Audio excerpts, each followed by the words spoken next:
These final resin products look so beautiful and stunning, isn't it? But there is a lot that goes behind this final piece. In today's video, we are going to discuss about 5 tips for resin projects.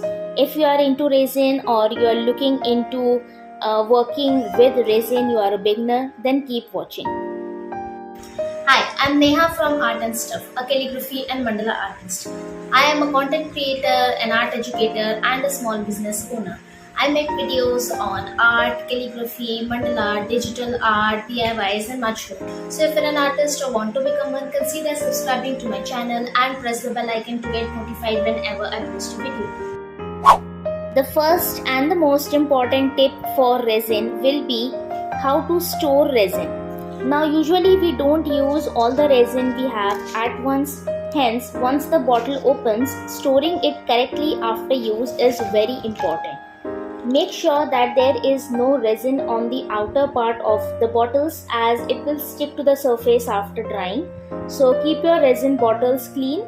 You can use wet wipes or a wet cloth to keep your resin bottles clean from the outside.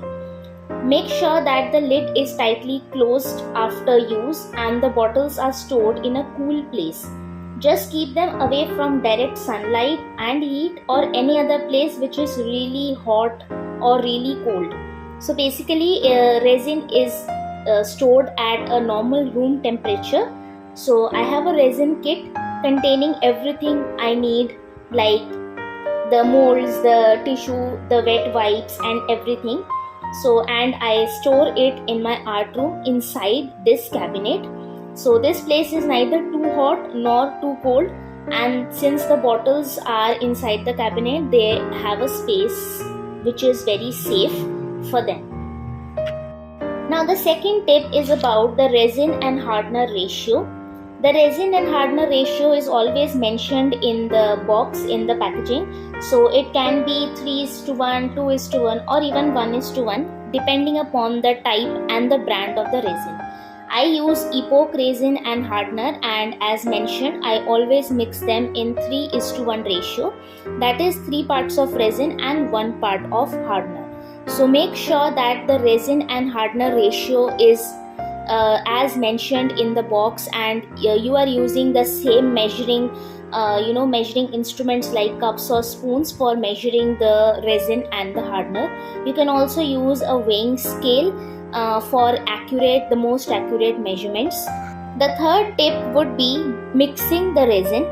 Mixing resin with hardener is also very important, otherwise the final product will not be good at all.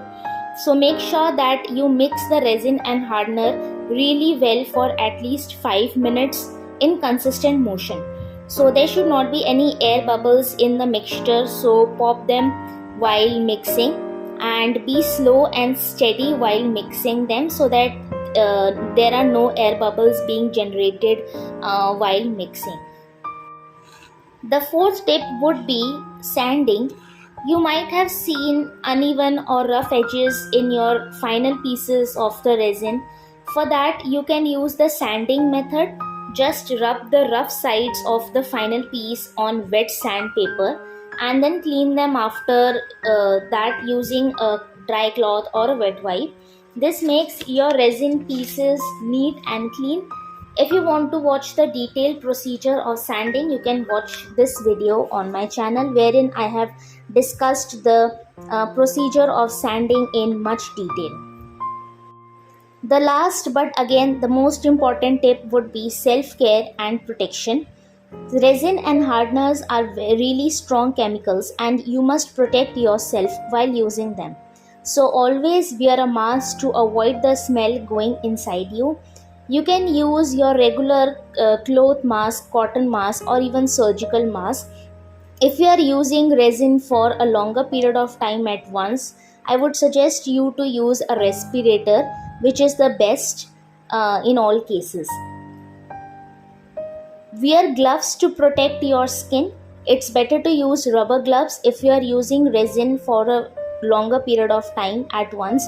But since I usually work for a maximum of an hour and I usually don't work with resin on a regular basis, so the plastic gloves work fine for me.